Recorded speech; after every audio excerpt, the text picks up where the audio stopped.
E aí, minha querida Clélia? Ah, Oi, pretinho. Oi, gente, boa noite a todos que estão assistindo aí. Um beijo para todo mundo. em primeiro lugar, apresente-se para os nossos amigos e, e depois você pode entrar no assunto. O espiritismo nosso de cada dia. Como nós podemos levar para o nosso dia a dia, para o nosso cotidiano, em vários mundos diferentes que a gente passeia durante o dia, como a gente pode aplicar o espiritismo que a gente estuda para esses locais e para o nosso dia a dia. Bom, boa noite, pessoal. Um beijo para todo mundo que está assistindo. Para aqueles que não me conhecem, meu nome é Clélia. Eu sou atriz espírita, faço parte da companhia Haribol e sou evangelizadora espírita também, envolvida no movimento, né? Dessa doutrina que, graças a Deus, desde o meu reencarne, eu já faço parte da doutrina espírita, porque eu reencarnei numa família espírita. Então, eu digo, né, quando o espírito é muito rebelde, ele precisa ser doutrinado desde o início. Então, já me colocaram numa família espírita porque precisava desse direcionamento, né? A espiritualidade sabe o que é melhor para nós. Em relação a esse momento, principalmente, que nós estamos vivendo, né? Que é um momento novo para todo mundo está muito. Muitas pessoas aflitas até com essa situação que nós estamos vivenciando, porque não era esperado dessa forma. Só que dentro do espiritismo de cada dia, né, a gente percebe que sim, foi anunciado, né? Não só a minha irmã aqui ajudando, né? Técnica. Foi anunciado, sim, que esse momento chegaria, não exatamente dessa forma, mas nas próprias obras básicas, no nosso Livro dos Espíritos, que é a primeira obra da codificação kardeciana, ele traz para nós a lei da destruição. E ali fala sobre esse momento que nós estamos vivendo. Não necessariamente que em 2020 nós viveríamos uma pandemia que colocaria todo mundo em restrições de ir e vir, enfim. Não, não é isso, isolamento social. Mas ele mostra que viriam sim essas questões, essas mudanças sociais que sim fazem parte do nosso processo de regeneração, são para o nosso melhoramento, são para o nosso desenvolvimento. E agora é o momento, que nem a minha bisavó tinha o costume de dizer que é a hora do testemunho. E é a hora do testemunho. Para nós espíritas, é a hora do testemunho. Nós temos que buscar, né, nessa fonte riquíssima que nós temos ao nosso dispor, o esclarecimento que ela nos traz, o consolo, porque não é à toa que o Espiritismo, enquanto terceira revelação divina, é considerado o consolador prometido. Ele é para o nosso consolo, sim. Só que nós temos que ir atrás do consolo. Nós temos que buscar entender, buscar a compreensão e buscar na doutrina o esclarecimento para isso que vem nos atormentando, vem nos causando qualquer tipo de desconforto, de aflição, de medo. Isso é tudo natural. Nós somos seres humanos, nós estamos reencarnados, nós sabemos que a maioria de nós, por estarmos num planeta de provas e expiações, não somos espíritos angelicais, muito pelo contrário, né? Aqui na Terra não é o predomínio. A gente sabe que ainda somos provas e expiações, que ainda existe o predomínio do mal no nosso planeta, mas que estamos migrando sim para um predomínio do bem, que é o planeta de regeneração. E esse momento faz parte disso tudo, faz parte do que a doutrina nos anuncia, na Gênese também, os tempos são chegados. Então, Kardec fez questão de deixar prontinho ali. Cabe a nós acessarmos e debatermos e buscar de outra forma. E eu achei muito interessante, Preto, quando eu vi no card, né, o espiritismo de cada dia. Porque realmente a gente precisa se alimentar da doutrina diariamente. A gente precisa buscar esses recursos diariamente. Porque se envolver no mundo é muito fácil. A gente acaba se envolvendo, a gente acaba se deprimindo muitas vezes, vai ficando chateado, vai ficando, nossa, se envolvendo nessa ansiedade, nesse pessimismo.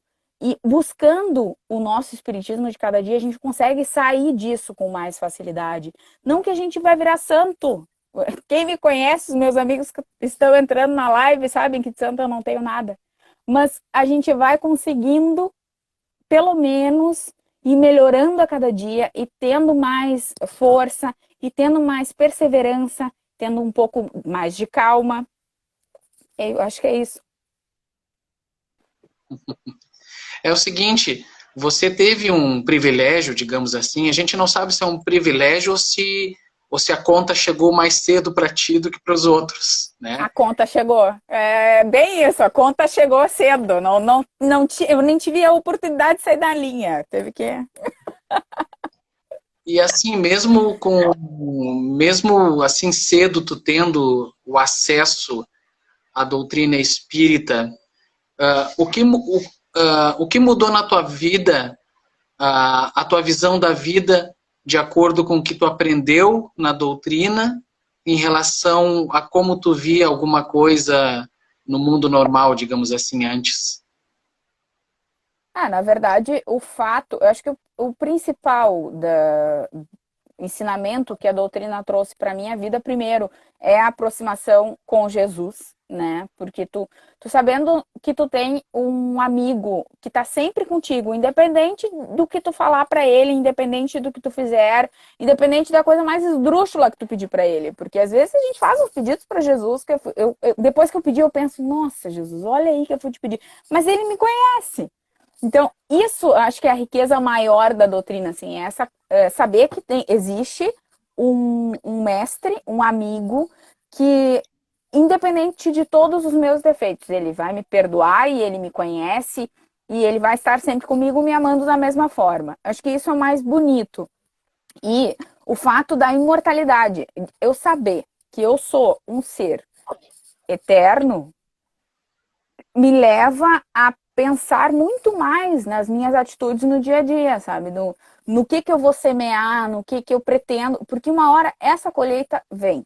Independente se for nessa encarnação ou não, eu tenho plena convicção que essa colheita vai chegar.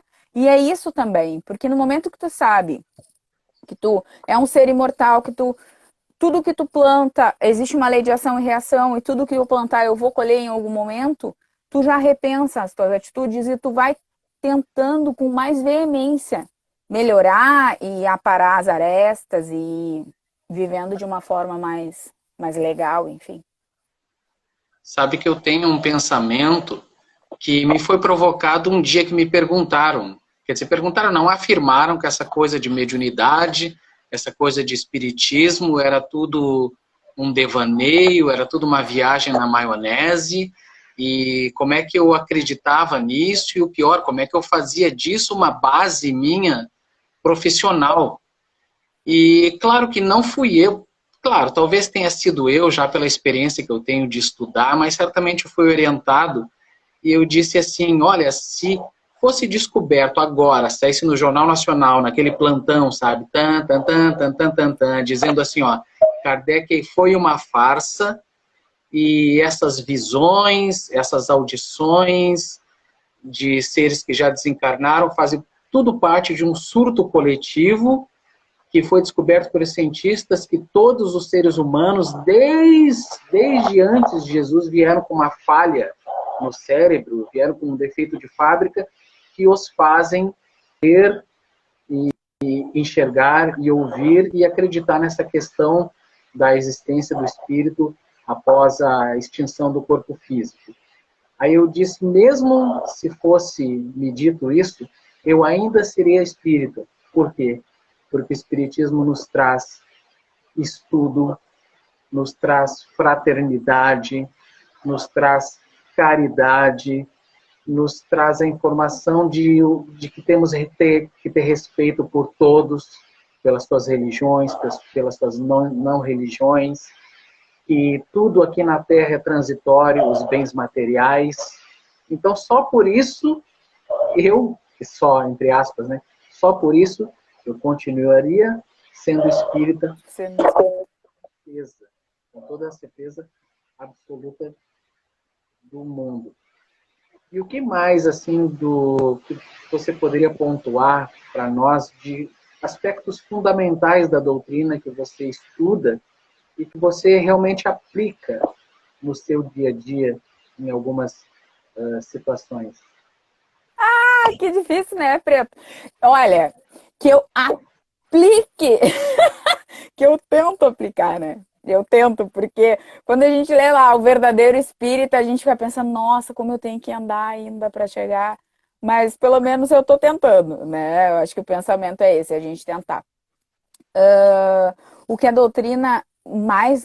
O Alex, ixi, o que a doutrina mais auxilia, assim, no meu dia a dia, é no não julgar, né? No não julgar. Para os meus amigos mais íntimos e para os meus evangelizandos, eu digo, né, que nessa encarnação eu sou contida pelo Espiritismo. Porque, sim, eu me considero contida pelo Espiritismo de várias formas. De não me envolver, né, nesses debates sem proveito, de não me envolver em julgamentos, porque quando a gente tem acesso a grandes espíritos que vêm para nos ensinar, por exemplo, ontem, né, o próprio Renato, queridão, que interpretou o André Luiz no Nosso Lar, que é um nosso amigo querido, faz lembrar os ensinamentos desse grande espírito que é o André Luiz, né? E nos livros, nas obras dele, ele traz vários exemplos que são exemplos que a gente pensa assim, nossa, que horrível. Mas os espíritos superiores que orientam sempre nunca julgam, nunca. Tô lendo do comentário da amiga. Nunca julgam, nunca deixam de amar, nunca deixam de tratar com respeito, nunca deixam de orientar, por mais tenebrosa que tenha sido a atitude daqueles outros irmãos em momentos de aflição e em momentos de desespero, eles sempre têm isso. E agora, nesse momento que nós estamos vivendo, que a gente precisou se reinventar. Nós precisamos nos reinventar e reinventar também o nosso trabalho dentro do movimento espírita. As tarefas de evangelização, as tarefas do próprio Centro Espírita, as palestras, enfim, estão sendo todas virtuais, né, por lives. E a gente tem conversado muito com os jovens a respeito desse momento, e até para buscar um consolo, né, e nada mais justo do que procurar na nossa doutrina esse consolo. E a gente estava relembrando esses dias de uma história que num livro do André, acho que nos Mensageiros, eu não quero citar a obra errada, mas eu acredito que seja nos Mensageiros. O orientador diz para ele não perguntar o que as pessoas que eles estão resgatando, com certeza nos Mensageiros, num posto de socorro, ele não perguntar o que eles fizeram, ele não tentar se inteirar das histórias. Ele só ajuda, é só isso, nós estamos aqui para ajudar. E o André cai no erro de questionar. E ele ouve o que ele não gostaria de ouvir. Ele ouve uma coisa que choca e que gera nele um sentimento que faz ir contra aquele auxílio. E aí ele entende o ensinamento. Então, acho que nós temos que ter isso na nossa cabeça também, que nós somos imperfeitos, nós não sabemos o nosso passado. E essa é a beleza da imortalidade, e da reencarnação, porque nas encarnações passadas nós podemos ter feito coisas muito piores. E aí, quem somos nós para julgar alguém, né? Então, acho que levando isso para a nossa vida, a gente consegue viver muito mais tranquilo, assim. O espiritismo nosso de cada dia, né, que é o debate não, é a conversa de hoje, né, nos traz essa reflexão daquilo que nós podemos levar ali do nosso estudo, da nossa convivência fraterna para o nosso dia a dia, os aprendizados que mesmo nós, que ainda estamos estudando ali, somos alunos ainda muito indisciplinados, somos voluntariosos, porque estamos lá, mas ainda somos meio rebeldes, somos limitados um pouco, né? E mesmo assim, geralmente todos nós parece que a gente carrega um carimbo de espírita na testa, né? Não raramente as pessoas olham para nós e dizem, tu é espírito, né? Mas ao estudar mais profundamente, né, a questão da imortalidade da alma, ou seja, qual a extinção do corpo físico, esse conhecimento que a doutrina espírita nos trouxe ela mudou a tua concepção e até mesmo a tua reação, né? A tua relação perante um desencarne, por exemplo. Né?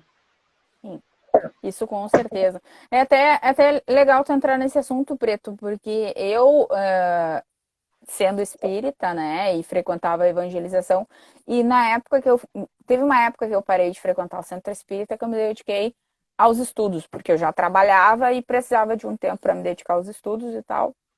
E eu acabei saindo do movimento espírita, saí da evangelização e também parei de assistir palestras e tal, porque era bem no horário das aulas. E o tempo foi passando, eu entrei na faculdade e não voltei para o centro espírita. E o meu pai desencarnou. E todo o processo de desencarnação do meu pai, nós tivemos um amparo muito grande da espiritualidade. A espiritualidade sempre enviando orientações, porque muitos médiums na família também, sempre enviando orientações, sempre enviando aquele consolo, sempre esclarecendo algumas dúvidas que a gente tinha, né, do processo todo, porque teoricamente nós sabemos tudo, mas as nossas vivências vêm vindo e a gente não sabe exatamente o que extrair daquilo. A gente sabe que tem que buscar extrair o melhor de tudo, mas não sabe exatamente qual é o recado que vem por trás. E aí, nesse processo de desencarnação do meu pai, foi muito... foi realmente assim o amparo, o colo da espiritualidade, o colo da doutrina espírita mesmo. De saber que tu tá sempre amparado, sempre. E isso é uma verdade muito grande. Foi uma revelação daquilo que eu já vinha estudando, daquilo que eu já acreditava, mas foi a verdade nua e crua. Porque o meu pai desencarnou e eu tinha medo que ele fosse considerado um suicídio involuntário, né, no plano espiritual.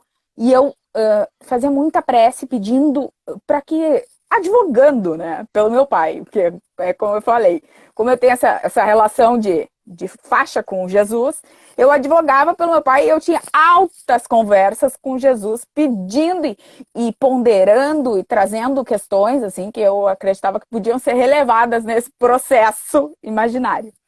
Então, no momento assim limiar, né, que foi quando meu pai estava prestes a desencarnar mesmo, ele ficou 3 dias, na verdade foi de domingo a terça, apagado assim totalmente, e a médica dizendo que era a qualquer momento. E esse momento não chegava. E aí foi na sexta. De sexta a terça. No domingo, eu falei com o meu tio avô, e aí eu disse, não entendo por que o pai não desencarna logo, porque né, um sofrimento tão grande e tal, a gente sabe. E aí o meu tio me deu um recado, ele disse assim, minha filha, tu sabe que os espíritos vieram me falar uma coisa que eu não entendi nada, mas agora eu sei que é pra ti. Eles disseram que teu pai ganhou um passaporte, mas ele precisa se conscientizar de uma coisa. Então ele ganhou um pouquinho mais de tempo aqui para ver se ele consegue despertar essa consciência em virtude das preces da filha. Foi isso que falaram. E aí eu sabia que era eu, né? Que eu vinha com esse diálogo, assim. E aí eu pensei, nossa, que maravilha, né? E me emocionei, óbvio, até hoje me emociono muito. Os meus jovens sabem dessa história, porque eu já contei para eles, assim, que eu digo que é o meu testemunho, né? E aí depois meu pai desencarnou, e eu pensei, olha tudo o que eu tenho, todo o amparo que eu tenho, eu preciso levar isso para os meus jovens de novo, né? Eu preciso voltar para a evangelização, eu preciso voltar para o centro espírita, porque eu preciso levar adiante o consolo que eu tive, os outros têm que ter também. E aí, o Volney, que é o nosso amigo, que eu acredito que ele tá na live, porque eu vi ele entrando, o Volney me chamou no WhatsApp e me perguntou, e aí, como é que tu tá? Tal, sabia que, né, que o meu pai tinha desencarnado e tudo, e pra saber como é que eu tava. Tudo. Aí a gente conversou no WhatsApp e ele disse, tá, bora voltar pra evangelização. Eu disse, ai, Volney, como é que sabe, né? Eu preciso voltar. E aí voltei e nunca mais eu saio, assim, só desencarnando, mas aí eu trabalho na espiritualidade também, tá tudo certo. Viu só? E nós não combinamos isso, hein, É Kelly? verdade. Acreditem, nos últimos anos a gente tem convivido muito, graças a Deus, graças a esse trabalho.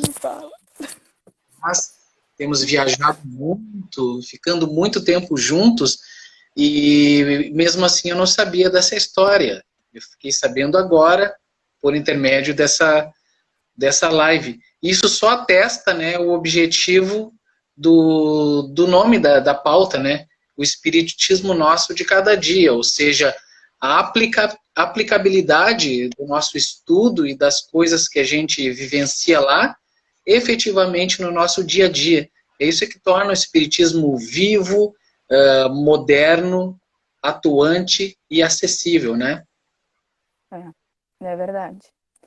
Agora nós temos que passar para a Sônia. Você teria mais alguma coisa para nos falar? Não, eu só queria agradecer o espaço e agradecer a paciência das pessoas que estão nos assistindo e levantar a nossa bandeira, né? Porque faz parte da nossa...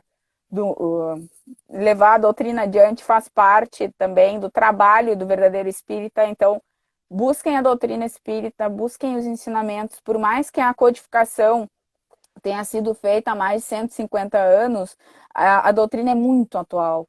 Então, nós temos que ter olhos de ver e buscar esse consolo, né, na doutrina espírita, que é muito rica e trata de temas atualíssimos.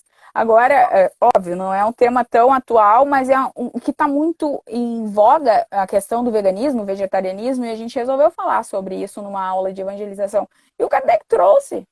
Está lá, tem no Livro dos Espíritos, tem nas obras do André Luiz também. Então, existem muitos temas que a gente acha que são recentes, mas que a doutrina já nos trouxe há muito tempo, e é só a gente buscar, que está lá. O consolo está lá, é só procurar.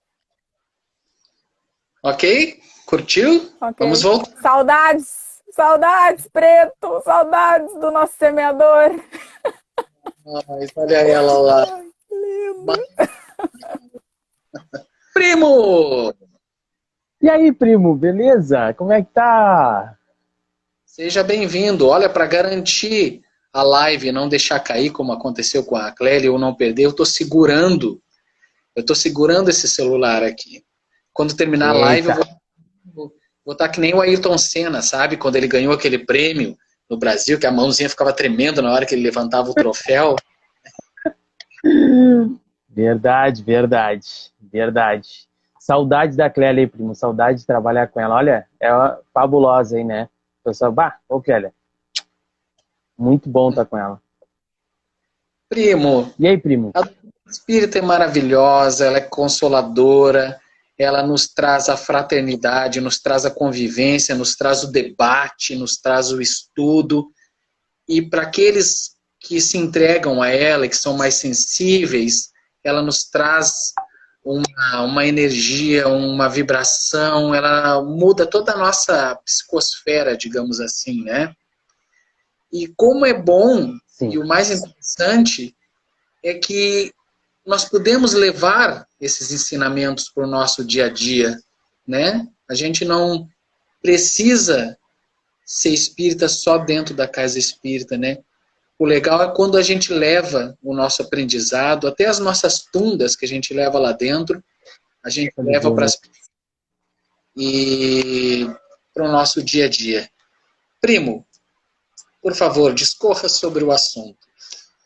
É verdade, primo. É verdade. Tu sabe que quando as pessoas perguntam assim, né? Eu ficava pensando, quando a pessoa pergunta, qual é a tua religião?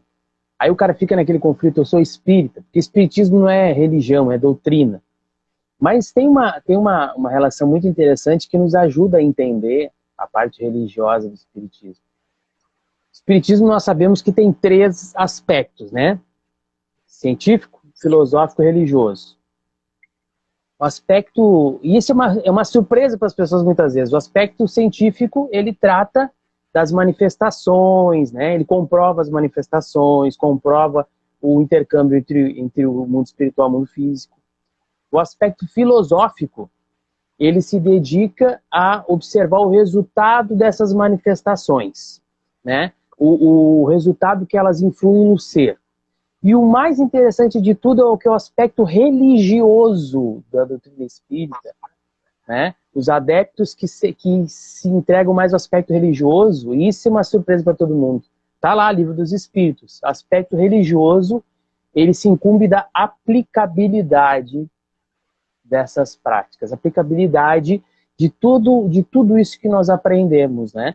Então, às vezes a gente não consegue entender, mas tudo que a gente faz, que a gente coloca, tudo isso que a gente aprende com o Espiritismo, estamos exercitando a religiosidade do Espiritismo. Isso que é legal.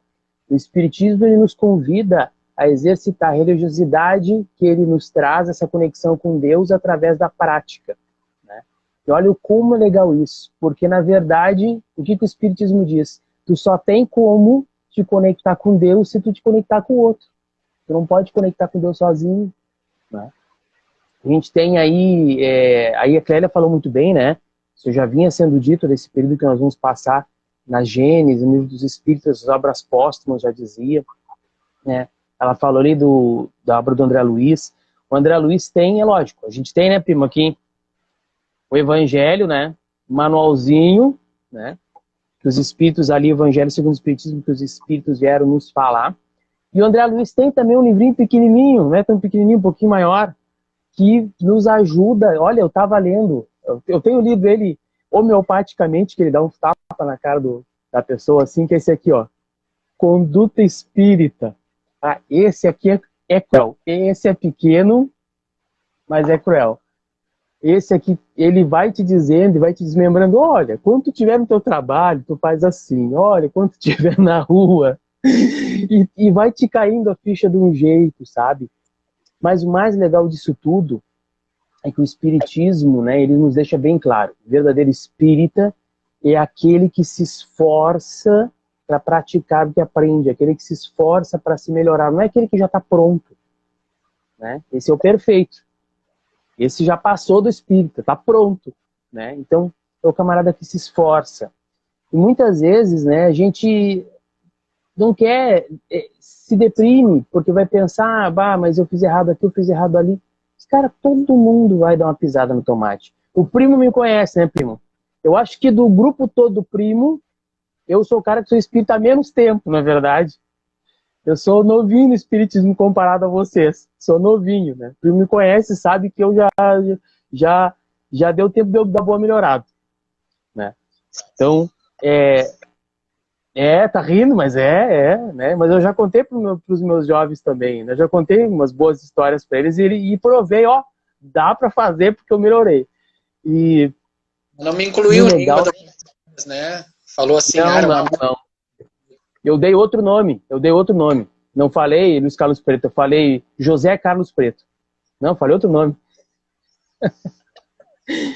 E o que acho que a gente mais pode fazer, né? O que os espíritos nos dizem, né? Qual é a maior caridade que a gente pode fazer pelo espiritismo? É a sua divulgação. Mas qual é a melhor maneira da gente divulgar o espiritismo do que botar em prática isso que a gente aprende, né? Tu bem falou, as pessoas parece que olham, tu é espírita, né? Não é porque o espírita tem uma aura, tem isso, mas é que, sinceramente, né? Dá uma vergonha, assim, porque a consciência do espírito, ela é cruel. Ela vem e te mete o dedo. Olha, rapaz, tu tá fazendo errado. Olha que não é assim, né? E, infelizmente, nós temos muitos colegas de casa espírita que, quando a consciência bateu, é uma realidade tão forte que tu tava pregando uma coisa que tu não tava nem te esforçando para fazer, que muitos abandonam a casa espírita. Mas não é por aí, é no momento que tu cai em si, que tu tem a oportunidade de fazer o melhor testemunho de ti, que é, olha, errei, eu tô errando, então vamos recomeçar agora, né? E claro, os outros espíritas na volta fazem um testemunho perdoando o camarada, né? Então, nós temos essa oportunidade, né? Mas praticar o espiritismo nosso de cada dia, né? O legal disso é que o espiritismo nos mostra que o mundo, a nossa vida, é o melhor campo de prática desse espiritismo, né? A gente tem, e esse mais legal é isso, né? Que nem o Livro dos Espíritos fala das aptidões. Se todo mundo soubesse a mesma coisa, ninguém teria o que aprender, né? Ninguém teria o que aprender. E às vezes a gente olha o outro, que nem a Clélia disse, não vou julgar, né? Eu aprendi a não julgar, eu aprendi a não botar o dedo. Às vezes a gente julga o camarada que tá fazendo um negócio que diz, olha, o cara podia estar fazendo melhor, por que não faz que nem eu? Não pode fazer que nem eu. Não pode fazer que nem ele, não pode fazer que nem o outro, porque as aptidões são diferentes. A arte, por exemplo, a arte espírita só é bonita porque não são todos que fazem. Então, como é que a gente acha a coisa bela, ou como é que a gente se emociona com alguma coisa? Porque a gente passa muito tempo, muitas vezes, se afastando disso tudo. Então, tu pode ver, primo, né? O que aconteceria se nós fizéssemos sempre, por exemplo, Paulo Estevam?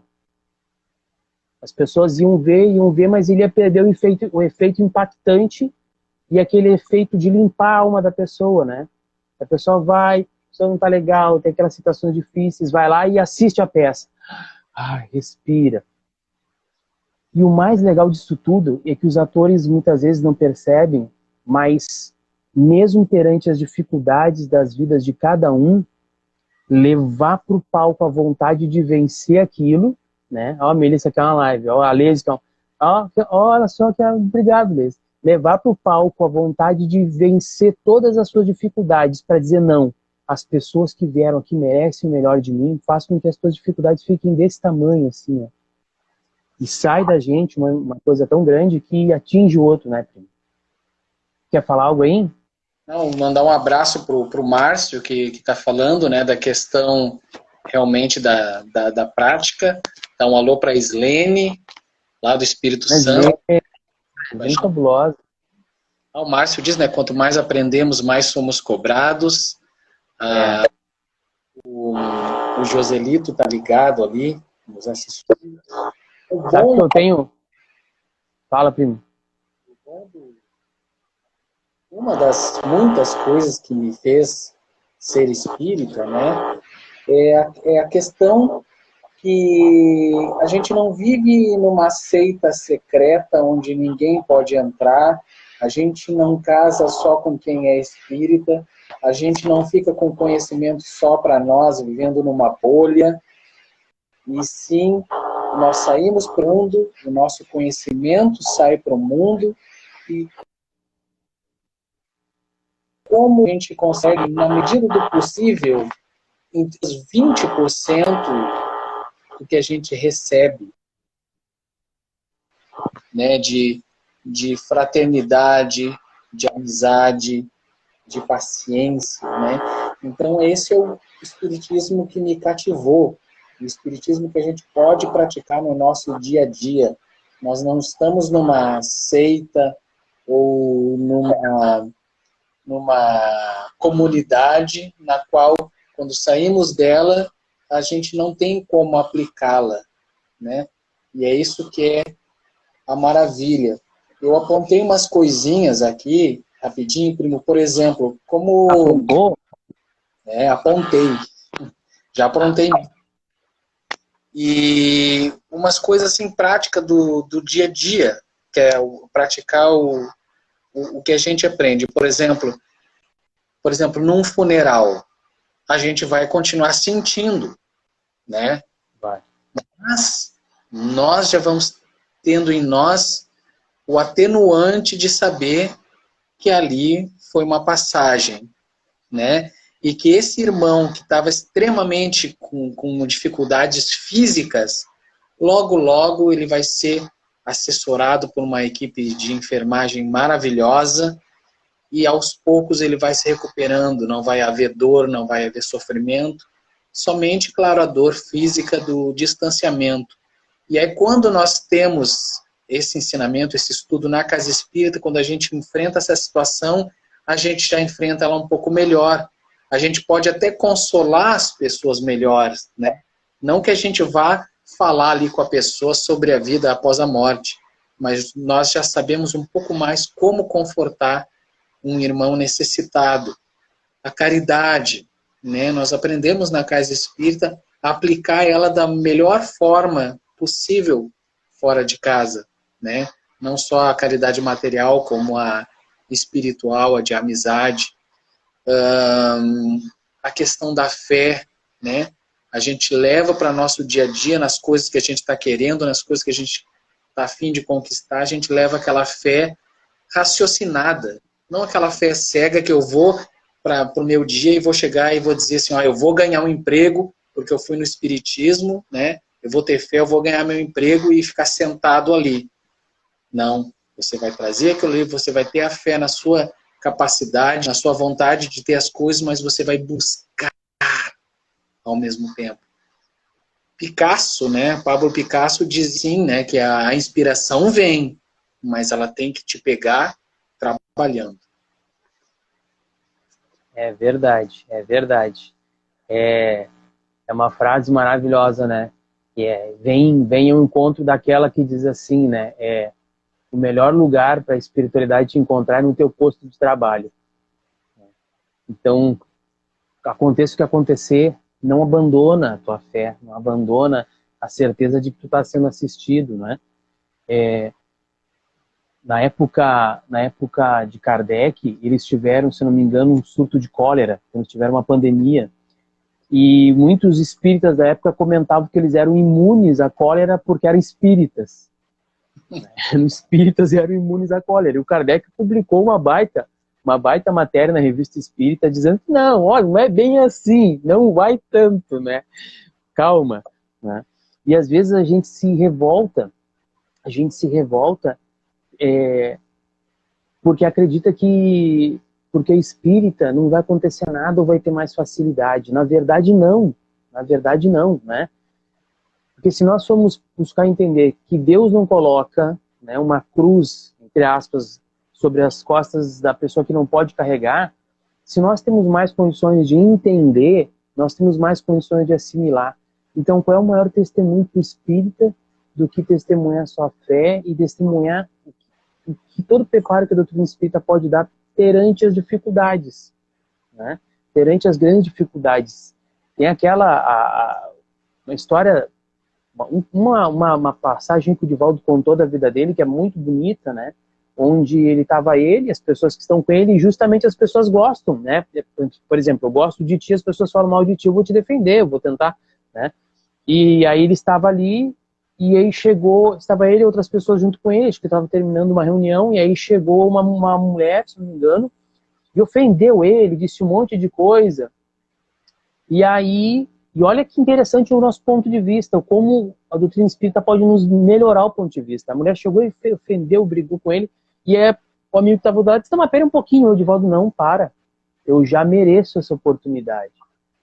E olha que coisa maravilhosa, que a gente não para prestar atenção, mas todo dia Deus nos dá a oportunidade de provar que nós estamos melhores, através das dificuldades. Só não passa dificuldade quem não consegue suportá-las, né? E a gente não consegue entender que aquele amigo que a gente tem, que está com muitas facilidades de muitas coisas, de muitos empregos, tudo vem fácil na mão, é porque se ele não tivesse essa facilidade, talvez ele não tivesse nem de pé agora. E não nos irritar com as dificuldades e estender a mão para aquele que está com uma dificuldade além da nossa, torna a nossa dificuldade muito pequena. E essas oportunidades vão surgir muito para todas as religiões, né? Para todas as doutrinas, para todas as filosofias. Mas que bom se nós espíritas conseguimos entender isso, né, primo? Que é uma oportunidade de ser melhor, né? Primo, nosso horário já está quase terminando, nós temos 5 minutinhos. Tu poderias tu poderia nos contar, se lembrar de exemplos, a diferença entre o que tu assimilou na doutrina espírita, no estudo, na convivência, como o Alex agia antes em certas coisas simples da vida e como o Alex age hoje? Sim. Teve uma história que eu conto às vezes para o pessoal que ela é bastante interessante, né? E ela... Antigamente, normal, como é com as pessoas, né? Nós temos aquele pensamento assim, eu estou pagando, então eu mereço ser bem tratado. E muito normal, estou pagando ali, não interessa, né? Estou pagando, então tem que me tratar bem, aquela coisa toda. A ideia que nós temos, né? Que o mundo dá que a pessoa que paga ou a pessoa que está com o dinheiro tem a razão, né? E uma vez eu estava assim, depois de já ter conhecido a doutrina espírita, né? E aí eu vi a diferença, a maravilha que ela fez por mim, né? Que ela pega Jesus e desmembra e te mostra Jesus com uma suavidade que tu assim passa, que coisa maravilhosa esse homem. Era de manhã, né? E eu vinha uma semana tentando, em cima de uma passagem que dizia assim, ó, quando fores a uma cidade e não fores bem recebido, bate a poeira dos teus pés e vai embora. Eu acho que até a gente contou essa história, eu acho, não sei. E aí eu vinha de manhã, estava passando pela Andradas e eu precisava de um item da farmácia. Eu entrei na farmácia e era tipo o primeiro cliente da farmácia, né? E eu só estava com uma nota de 50 inteira e eu tinha que comprar o item, né? E aí eu disse, entrei na farmácia e aí pedi uma coisinha mínima, assim. E aí saquei o dinheiro e dei pra pessoa, assim. E o cara olhou pro dinheiro e disse assim, era só que me faltava. Aí chamou do lado, olha aqui, ó, o que ele acha que a gente é? Aí o do lado pegou o dinheiro e disse assim, mas eles acham que estão fazendo o que com a gente? Aí esse pessoal é brincadeira, né? Eles acham que pode fazer isso. E eu olhando e pensando, pô, eu desencarnei, né? Porque estão falando tudo na minha frente e eu disse, pô, desencarnei, né? E eu saí dali fulo. Aí peguei o troco e saí fulo e fui reclamando e fui Andradas reclamando, subi ali a Salgado reclamando. Entrei na Borges, entrei no ônibus reclamando e me sentei, o ônibus arrancou. Eu disse, mas que barbaridade isso aí. Olha, vamos ver o que eu vou fazer. Assim não dá, assim não dá. E aí, quando eu estava no ápice da irritação, eu levantei, botei a mão na corda do ônibus e quando eu fui puxar, me veio uma voz que falou assim, ó, quando fores a uma cidade e não fores bem recebido, bate a poeira dos teus pés e vai embora. Eu soltei a corda assim e disse, obrigado, agora eu entendi. Dá um abraço para ela, a nossa querida Ellen, que sempre assistiu os espetáculos da Haribo, sempre assiste, né? Brabão, né, Jogão? As dificuldades são os degraus da nossa existência. Está em cada um saber se sobe ou desce. Basta escolher superar. Alex Manzoni, nós temos 2 minutinhos. Então, para você, 2 minutinhos mesmo, tá? Te agradecer. Sábado que vem continuamos os estudos, né? No sábado. Exatamente. Esperamos todos aí, né? A doutrina espírita. Compartilhem. Um abraço a todos aí. Joselito, Clélia, toda a turma do Dias da Cruz, a turma Saudade do Joselito. Né? E mandar um abraço para todos. E exatamente, estamos aí nessa luta, né? De colocar o espiritismo no nosso dia a dia, né? No nosso cotidiano. É isso que nós estudamos, é para isso que nós dedicamos tanto tempo da nossa vida, que até os nossos parentes ficam com ciúme da gente, né? Isso tem que servir para alguma coisa, não é? E colocando isso, aplicando da melhor forma possível no nosso dia a dia, a gente facilita a nossa vida e principalmente daqueles que nos cercam. Alex Manzoni, 1 minuto para suas despedidas e suas considerações finais. Eu acho que as minhas considerações finais, eu acho que eu não poderia falar outra coisa, primo. O pessoal bucha, o pessoal ali, mas todo esse pessoal que está passando aqui, né, pelo menos que eu conheço, acho que nas minhas considerações finais eu só podia dizer o seguinte, né, se gosto da pessoa que eu sou hoje, é porque essa pessoa de hoje passou por vocês todos esses dias. Vocês me ajudaram a chegar à pessoa que eu sou hoje. Podemos dizer que em cada encarnação levamos de pessoas, levamos de um pouquinho a um montão. E cada pessoa que passa dentro do nosso coração é alguém que nos ajuda a conquistar essa grande montanha, a grande montanha da evolução. Muito obrigado.